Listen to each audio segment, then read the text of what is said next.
Allot மணி சேனலுக்கு வருக வருக. நான் செபி ரெஜிஸ்டர்டு ஃபினான்ஷியல் அட்வைசர் கிடையாதுங்க. நான் எஜுகேஷனல் பர்பஸுக்காக என்னுடைய பர்சனல் எக்ஸ்பீரியன்ஸை நான் ஒரு 20 வருஷமாக மார்க்கெட்டில் இருக்கேன். அதை தான் உங்கள்கிட்ட ஷேர் பண்ணுறேன். நீங்கள் எந்த முடிவு எடுக்கிறதா இருந்தாலும் உங்கள் நிதி ஆலோசகரை அணுகி அதுக்கப்புறம் பணத்தை போடுறதை பற்றி முடிவு பண்ணுங்கள். நன்றி. அலாட் மணி சேனலுக்கு வருக வருக. இந்த சேனலுக்கு இன்னும் நீங்கள் சப்ஸ்கிரைப் பண்ணலைன்னா தயவு செஞ்சு சப்ஸ்கிரைப் பண்ணிக்கோங்க. பெல் பட்டனையும் கிளிக் பண்ணிக்கோங்க.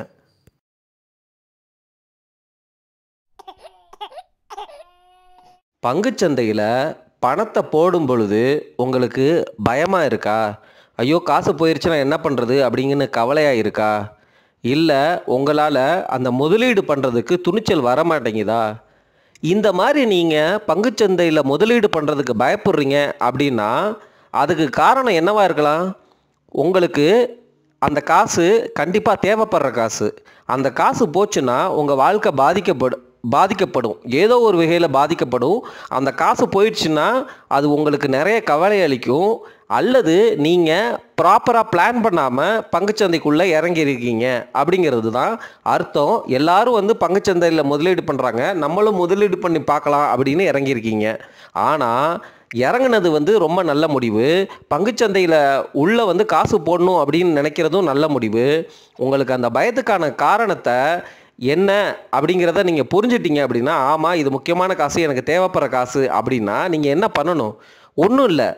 உங்களுடைய காசில் சேமிப்பு, எமர்ஜென்சி ஃபண்டு, அதுக்கப்புறம் ஃபிக்ஸட் இன்கம், அந்த ரிட்டர்ன் தரக்கூடிய எஃப்டி, அதுக்கப்புறம் மற்ற இன்ஸ்ட்ருமெண்ட்லாம் இருக்குல்ல, டெப்ட்டு, அது மாதிரி கோல்டு, இந்த மாதிரி ஓரளவு குஷன் உங்களை சுற்றி இருக்கிற பட்சத்தில் தான் நீங்கள் பங்குச்சந்தையை பற்றியே யோசிக்கணுங்க.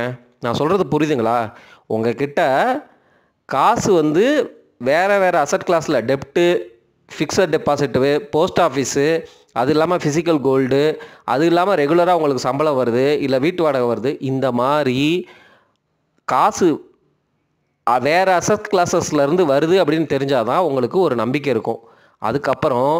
அப்புறமும் பயம் வருது அப்படின்னா, இல்லை பங்குச்சந்தை பற்றி தெரியல அப்படின்னா, ஒரு ஸ்டாக்கு ஒரு யூனிட் தான், ஒரு யூனிட் இண்டெக்ஸு அல்லது ஒரு யூனிட் இவ்வளோ தான் நீங்கள் வாங்கணும். ஆல்ரெடி நம்ம வீடியோ போட்டிருக்கோம்.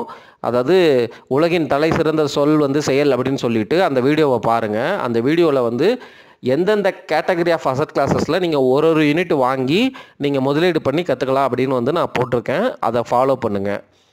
இல்லை இப்போவும் பயம் வருது அப்படின்னா, நீங்கள் எவ்வளோ காசு போடணும்னு நினைக்கிறீங்களோ அதை ஸ்ப்ளிட் பண்ணிக்கங்க. ஸ்ப்ளிட் பண்ணி ஒன்று நிஃப்டி 50 ETF போடுங்க, இன்னொன்று நெக்ஸ்ட் நிஃப்டி 50 இண்டெக்ஸ் ETF போடுங்க, இன்னொரு போர்ஷனை டைரக்ட் ஸ்டாக்கில் குவாலிட்டியான ஸ்டாக்ஸ், சரிங்களா? அதில் நம்ம போட்டிருக்க வீடியோஸ் எல்லாம் படித்து ஓரளவு ஃபண்டமெண்டல்ஸ் கற்றுக்கிட்டு நீங்கள் லைட்டாக இன்வெஸ்ட் பண்ணுங்கள். அந்த காசுமே ரொம்ப அதிகமாக இருக்குது அப்படின்னு நீங்கள் ஃபீல் பண்ணிங்கன்னா ஒரு ஸ்டாக்கு ஒரு இண்டெக்ஸ் ETF அந்த மாதிரி தொடர்ந்து வாரம் இல்லை மாதம் அந்த மாதிரி ஒரு யூனிட்டாக வாங்கிட்டே போங்க. அது மூலமாக பயம் தெளிவாகும். ஸ்டாக்கு வாங்க பயப்படுறது ஒரு ரகம்னா, இப்போ என் உறவினருக்கு டாக்டர் ரெட்டி ரீசெண்டாக வாங்கி கொடுத்தோம். அவர் எப்படி டைப்புங்கிறத நான் சொல்லிடுறேன். அவர்கிட்ட குஷன்லாம் இருக்குது, சரிங்களா? அவர் போல்டாக டெசிஷன் எடுக்கிற ஆள். எப்படி டெசிஷன் எடுக்கிறாருன்னா, அவர்கிட்ட காசு இருக்குது, சரிங்களா? இந்த காசு எனக்கு 10 வருஷத்துக்கு தேவையில்லை, நான் 10-15 வருஷம் வெயிட் பண்ண போகிறேன். அப்போது அவர் என்ன முடிவு பண்ணுறாரு?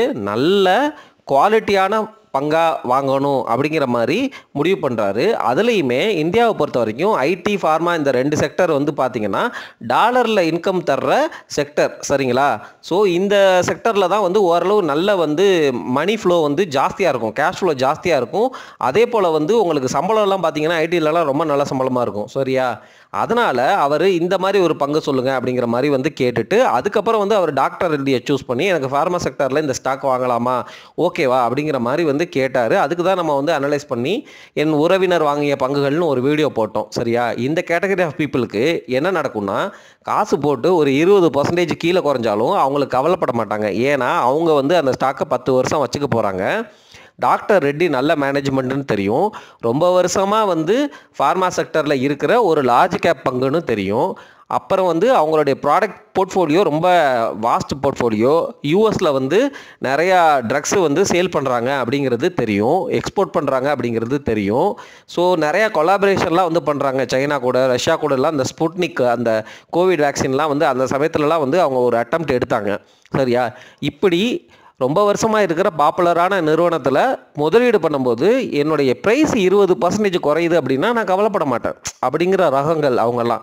முதல்ல இப்படி யோசிக்கிறதுக்கு நமக்கு எப்போ வந்து அந்த தாட் ப்ராசஸ் அந்த மாதிரி வரும் அப்படின்னா, நீங்கள் இப்படி தான் யோசிக்கணும். பங்குச்சந்தையோடைய தன்மையை புரிஞ்சுக்கிட்டா நீங்களும் இந்த மாதிரி யோசிக்கலாம். பங்குச்சந்தை என்ன பண்ணும் அப்படின்னா, ஒரு ஸ்டாக்கோடைய ரியல் வேல்யூ வந்து ரொம்ப அதிகமாக இருக்கும். ஆனால் மார்க்கெட்டில் அதோடைய விலை வந்து பார்த்திங்கன்னா ரொம்ப வருஷத்துக்கு கம்மியாகவே இருக்கும். ஏன்னா பங்குச்சந்தை அப்படி தான் பிஹேவ் பண்ணும். அதுக்கு வந்து என்னென்னா, எது சரி எது தப்புலாம் தெரியாது. இஷ்டத்துக்கு வந்து ஒரு சைடு வந்து யாராவது ஒருத்தவங்க சொல்கிறாங்கன்னு சொல்லிட்டு இஷ்டத்துக்கு வந்து காற்றடிக்கிறதோட சேர்ந்து அப்படியே தூக்கிட்டு போகும். சரிங்களா? ஆனால் அந்த பங்கினுடைய ஃபண்டமெண்டலோட பல மடங்கு விலை அதிகமாயிரும். அதுக்கப்புறம் அதை கரெக்ட் பண்ணிவிட்டு திருப்பி ஃபண்டமெண்டல்ஸ்க்கே தான் வரும். சரியா? End of the day macro economy நம்ம இந்தியாவில் எப்படி இருக்குது, கண்ட்ரி நல்லா பெர்ஃபார்ம் பண்ணால், உள்ள கம்பெனிஸ் நல்லா பெர்ஃபார்ம் பண்ணால், அந்த கம்பெனிக்கு என்ன ஃபண்டமெண்டல் வேல்யூவோ, கரெக்டுங்களா, ஒரு பொருளுக்கான சரியான விலையில தான் வந்து கடைசியாக நிற்கும். சரிங்களா? அது எப்போ நிற்கும் அப்படிங்கிறது தெரியாது. இப்போ ஃபார் எக்ஸாம்பிள் வந்து இந்த OFSS ஆரக்கிள் ஃபினான்ஷியல் சர்வீசஸை பற்றி நம்ம வீடியோ போட்டோம். அந்த வீடியோவில் வந்து பாருங்கள், இப்போது ஆரக்கிள் ஃபினான்ஷியல் சர்வீசஸோடைய ஷேர் வந்து 12,000க்கும் மேலே போயிடுச்சு. சரிங்களா? அது இப்போ இடையில வந்து இந்த மார்க்கெட்டில் வந்து கரெக்டானப்போ அதுவும் கரெக்டாகி 12,000 தான் இருக்குது. இப்போ வந்து PE பார்த்திங்கன்னா 40க்கு மேலே. ஏன்னா சடனாக இந்த 2-3 வருஷத்தில் அவங்க வந்து லைட்டாக க்ரோத் காட்டுறாங்க. சரிங்களா? லைட்னா ஒரு 40% EPS வந்து க்ரோ ஆகிருக்குன்னு வச்சுக்கோங்க. ஆனால் இந்த கம்பெனி ஆரக்கிள் இந்தியாங்கிற ஒரு US கம்பெனியோடைய சப்சிடரி கம்பெனி, ஃபினான்சியல் டிவிஷனில் இருக்கிற ஒரு சாஃப்ட்வேர் கம்பெனி. இந்த கம்பெனியோடைய PE 15 தான் இருந்துச்சு. வருஷக்கணக்காக அதோடைய வேல்யூவேஷன் வெறும் 15 PEயில் தான் இருந்துச்சு. 3000 to 4000ங்கிற ரேஞ்சிலேயே தான் கடந்துச்சு அந்த ஸ்டாக்கு. அந்த ஸ்டாக்குக்கு கடன் இல்லை, அந்த ப்ரொமோட்டர் நல்ல ப்ரொமோட்டரு அப்படின்னு தெரிகிற பட்சத்தில் நீங்கள் அந்த ஸ்டாக்கை வாங்கியிருக்கணும். எப்போ வந்து உங்களுக்கு ஒரு நல்ல ஆப்பர்ச்சுனிட்டி இந்த மாதிரி கிடைக்கிதுன்னு சொன்னப்பயே வாங்கியிருக்கணும். ஆனால் அந்த ஸ்டாக்கை நீங்கள் வந்து ஒரு 10 வருஷத்துக்கு முன்னாடி வாங்கியிருந்தாலும், ஆனால் மார்க்கெட்டுக்கு எப்போ இதோடைய உண்மையான நிலைமை தெரிஞ்சிருக்கு, லைட்டாக க்ரோத்தை காட்டினதுக்கப்புறம் தான் இப்போ தான் தெரிஞ்சிருக்கு. ஸோ நீங்கள் 10 வருஷமாக வெயிட் பண்ணியிருக்கணும். இதுதான் பங்குச்சந்தையோட தன்மை. என்னதான் நல்ல கம்பெனியாக இருந்தாலும் அந்த மார்க்கெட்டுடைய கண்ணில் பட்டு அதோடைய ஒளி தெரிகிறது வந்து வர என்னைக்கு கிடைக்கும் அப்படிங்கிறது நமக்கு தெரியாது. அது 10 வருஷத்துலேயும் கிடைக்கலாம், 10 மாதத்துலேயும் கிடைக்கலாம், 10 நாள்லேயும் கிடைக்கலாம். சரிங்களா? ஆனால் நம்ம பண்ண வேண்டிய ஒரு முக்கியமான விஷயம், அந்த கம்பெனிக்கு அந்த விலை சரிதானா, அந்த கம்பெனி கேஷ் ஃப்ளோ நல்லா தர்றாங்களா, கார்ப்பரேட் கவர்னன்ஸ் நல்லா பண்ணுவாங்களா, சரிங்களா, அந்த மாதிரி நல்ல பங்கை தான் நம்ம வந்து வாங்கணுங்க.